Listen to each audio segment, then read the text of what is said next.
you are a beginner, you start by listening to very simple topics. Listen to simple topics in that language and listen keenly as you try to internalize the verbs that you have gotten or the things that that person is saying.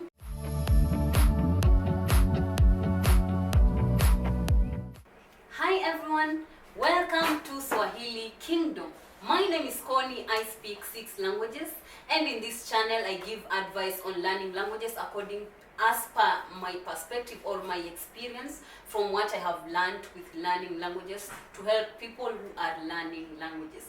So if you are one of them, kindly click the subscription button below, like this video, share, and I hope you are going to enjoy this video ahead because I have something great for you. So today in this video we are going to learn about the 5 ways of learning a language. The 5 ways of learning a language. For example, I usually ask this question to my students. While you are in school, when you are learning a language, let's say it was English, let's say your language was English, you had these 4 topics, 4 things that you are doing in that language class, okay? You had listening, speaking, writing, and reading. Okay, and you could read comprehensions in class, right? You could speak with the teacher in class. You could listen while someone else is reading a comprehension, and you could write. You could write questions in English and so forth. Okay, so I'm going to talk to you about that. So we have reading, listening, writing, speaking, and an additional thing of grammar.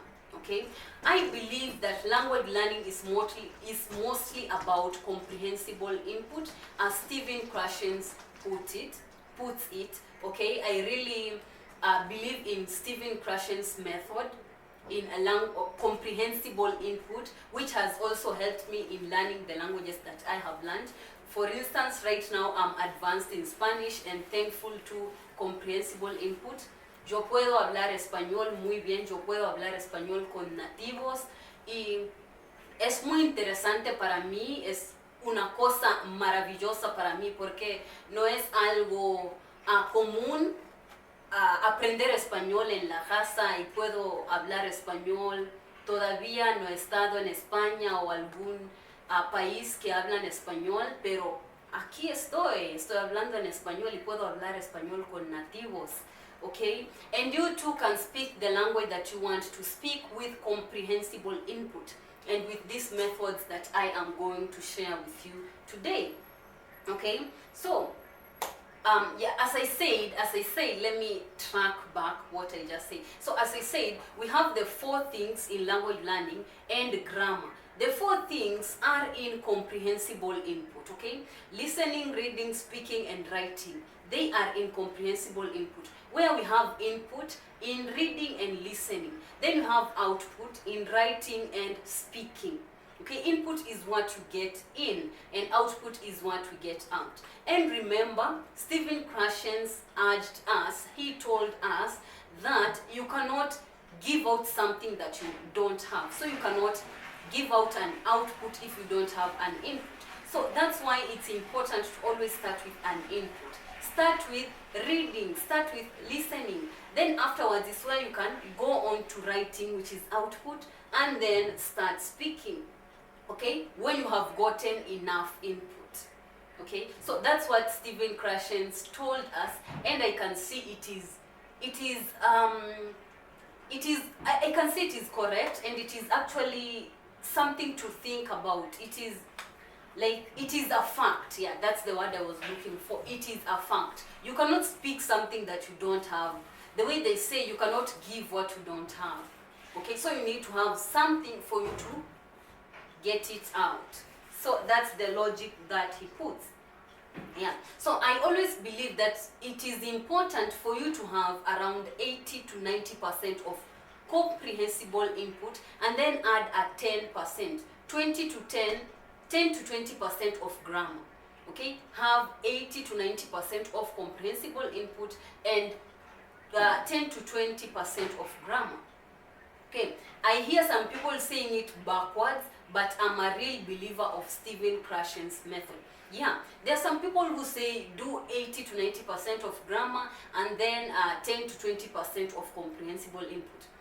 Why would I argue? They have their own facts, they have their own method, maybe they have used that method and they have gotten results.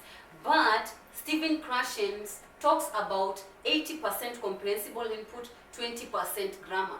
And that's the method that I have used, and I am able to communicate in the languages that I have learned, and I am still using that method. It is really, really, really effective.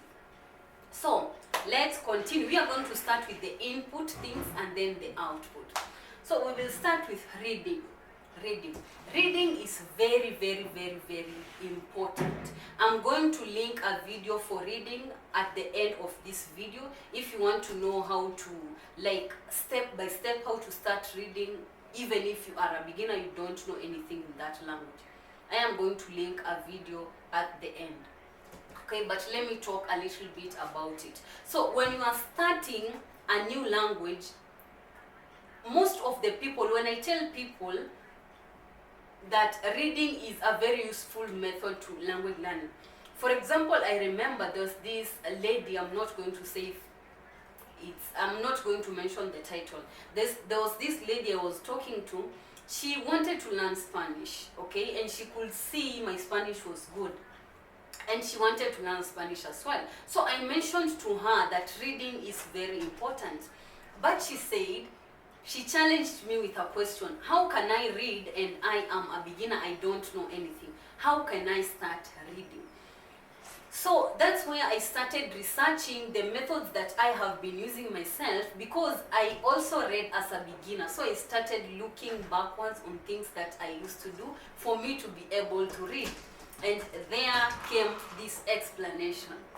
Okay, so that's where grammar kicks in reading.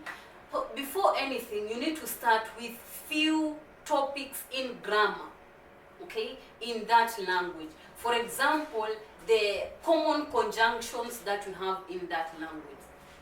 For example, in English we have and, of. Those simple conjunctions, you need to know them. Okay, and then after that, know these simple words in that language, maybe 20. And then you can go on and start reading. It's that simple. And as you read, you're going to collect words from there. And as you collect words, you're going to continue learning and learning and learning. And your comprehension will be wide. You will be understanding a lot more of things. Okay, so that is how you read. But as I have said, I'm going to put a video at the end for you to watch that video if you want to see how to start reading step by step. In this video, I'm just mentioning. Okay, the second method for input is listening. So when you are a beginner, you start by listening to very simple topics. Listen to simple topics in that language and listen keenly as you try to internalize the verbs that you have gotten or the things that that person is saying. And it's important if you listen to something that you have ever watched in your target language. Don't listen to long things because they will make you lose motivation. You can listen to 2 minutes talk, 3 minutes talk, or just a small video, 1 minute video, and internalize things that are in that video. Something very helpful to listen to is music. That's actually what I do when I am a beginner. Just pick a music that you like. These days there are people who translate English music to their local languages. For example, I like this music by Sarah, who translates English music to French music. So if I know that English song, it will be very easy for me to connect with it in French. So just take the music, write the lyrics, or you can go on Google and put the lyrics there. The lyrics will be there. Go check the lyrics as you listen to the song and everything, and you can sing along the song, okay, as you continue listening to the music. And that's how you're going to acquire the words. And more of, apart from acquiring, you are going to practice your pronunciation as well. So music is very, very, very key. And as you continue, go on as you advance with your video or music. You can even listen to series. And here some people listen to series, they put on English subtitles, but that's not a thing for me. You can look out what's the thing that works for you and focus on that. They usually say look for something that really works for you and then double down onto it. Okay, double until you get the maximum results. So for me, I saw that series and movies were really not working for me and I quit. I use songs, I use motivational videos, short videos, and so forth, but I watch movies or series only when, maybe few times, maybe once a month, once a year. I don't know, but they are not a thing for me. So let's go to the next one, which is speaking.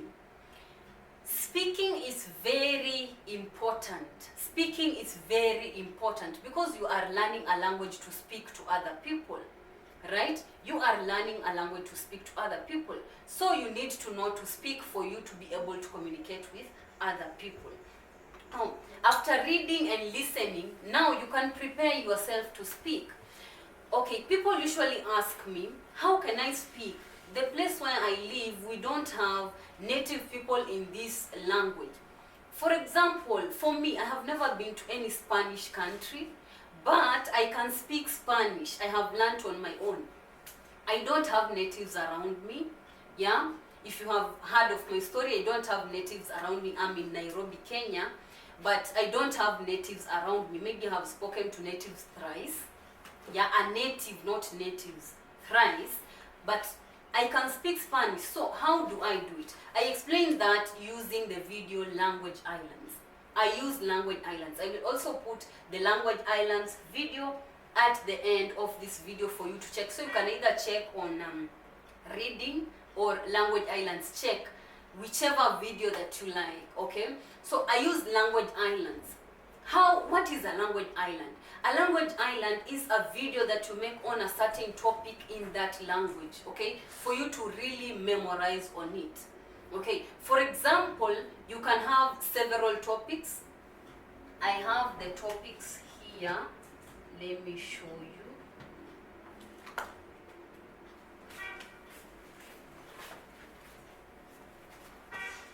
So, for example, I have this paper that I have written Language Islands that I do. You can see this is Italian Language Islands for A1, Italian Language Islands for B1, and here we have Spanish Language Islands for C1. I'm glad I have gotten to that level in Spanish. So for example, here Spanish Language Islands for C1, they are telling me, talking about cambio climático y sostenibilidad. Discute las causas y consecuencias del cambio climático. So those are some of the things. Language Island for A1 in Italian, they are talking about the first one, la mia familia. Parla dei membri della tua famiglia. So speak about your family members. So those are language islands. One of the easiest language islands that you can start with is, for example, in Italian I started with presentarsi or presentarmi. In Spanish is presentarme. Okay, presenting myself or introducing myself. So I started by saying my name, where I'm from, what I am doing. So that is a language island. And when you speak, you can correct the errors afterwards. And yeah, you can see you can watch yourself improving. I can tell you that this language islands method is very important because you can see where my Spanish level has gotten me with the language islands. Like I can speak, but I have never been to any Spanish country. I'm not surrounded by natives. Like I don't have language exchange partners because I really have a busy schedule. I could have liked that, but I saw that that wouldn't work in my case because I have a lot of things to do. So I opted for language islands. They really require your discipline if you want them to be effective. But if you have a language exchange partner, you can know, yeah, we need to meet with this person and that one will give you a push to go and learn. But language islands really need your discipline. You can watch more about language islands in the video that will be suggested at the end, as I said. Okay, and you are going to know a lot more, how I do them, and so forth. And lastly, no, not lastly, number 4, we have writing. Writing is also quite important. I have done a video on that, but when you watch the Language Islands video, I think the recommended video there is on writing. Writing is very good. You can start writing immediately as you start learning the language. Of course, writing is a way of input. As I have said, like you need to have a lot of input for you to get output. So writing is one of the forms of the output. You will be doing it, and maybe you can stay for like 2 months after learning, then start writing as you have a bit of input in you. Writing really helps because they call writing the slow way of speaking. So when you start writing, speaking will be quite effective. No, it will be effective, but speaking will be quite easier for you to do because of writing. Okay, and if I can, I will also put the writing video at the end of this video for you to watch, okay, and see how I do start writing from the beginning. Thank you so much for watching this video. Please like this video, share with your friend, subscribe, and comment down below how you find it. If you have anything, any comment, anything that you want to comment, just tell us down below. If you like to support me financially, you can click the link down below of buy me a coffee. You can buy me whichever amount that you want, and I will be really grateful. You can watch the videos that are recommended at the end, and I will